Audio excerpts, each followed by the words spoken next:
General secretary doctor महबूब bag ने BJP को अपने उम्मीदवार मैदान में उतारने का चैलेंज किया है और कहा है कि उनके उम्मीदवारों की जमानतें भी जब्त हो जाएंगी। न्यूज 18 नुमाइंदे मुदस्सिर कादरी के साथ बातचीत में बेग ने कहा कि बीजेपी को अपनी जमीनी हकीकत मालूम हो चुकी है। उन्होंने एनसी और गुलाम नबी आजाद को भी शक के दायरे में खड़ा करते हुए कहा कि एनसी की वजह से PAGD टूट चुकी है। स्टेटहुड की बहाली और असेंबली इंतखाबात से मुताल्लिक वज़ीर आज़म के बयान पर बेग ने कहा कि बीजेपी को 5 अगस्त 2019 के फैसले के लिए अवाम से माफी मांगनी चाहिए। उमर साहब का सेंटर छोड़ना और नॉर्थ की तरफ जाना, क्या समझते हैं? आपको देखना चाहिए, आपको इसमें रिसर्च करनी चाहिए। परसों तक चौधरी रमजान साहब ऑलमोस्ट डन थे और श्रीनगर से उमर साहब डन थे। दूसरे दिन क्या हुआ?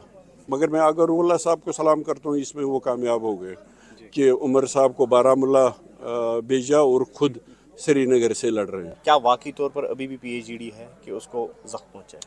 हम चाहते थे कि कश्मीरी जो है उसको इस वक्त इत्तेहाद की ज़रूरत है, इत्तेफाक की ज़रूरत है। आपने कहा इसमें आप सीट ढूंढ रहे हैं, ये सीटों की बात नहीं थी, ये एक आवाज़ की बात थी। एक आवाज़ पूरे देश और पूरी दुनिया में जाती कि कश्मीरी जो है उसने PAGD के कैंडिडेट चुने, मगर आपने उसमें कोई रास्ता नहीं छोड़ा।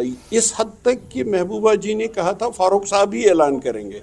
अगर आपने यही करना था, मगर उससे पहले महबूबा जी को कॉन्फिडेंस में लिया होता, ह्यूमिलेट नहीं किया होता बैक पे, तो हम वो भी कर देते।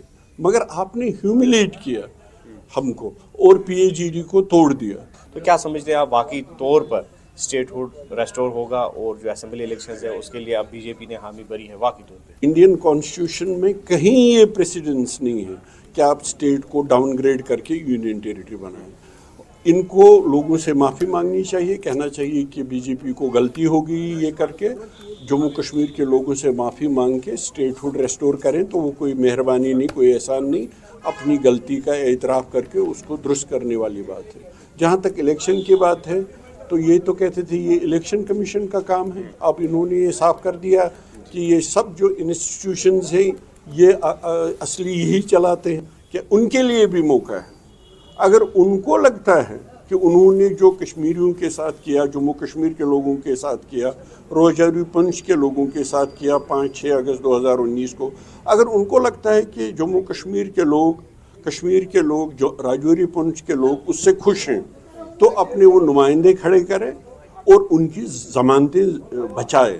मेरा मानना है अगर वो उनकी ज़मानतें बचा सकेंगे तो मैं सियासत छोड़ दूंगा उसी दिन। एक जानिब आज़ाद साहब जैसा बड़ा फेस, पॉलिटिकल स्टालवार्ट, दूसरी जानिब महबूबा जी, और तीसरी तरफ NC का मजबूत दावेदार मियां अल्ताफ साहब।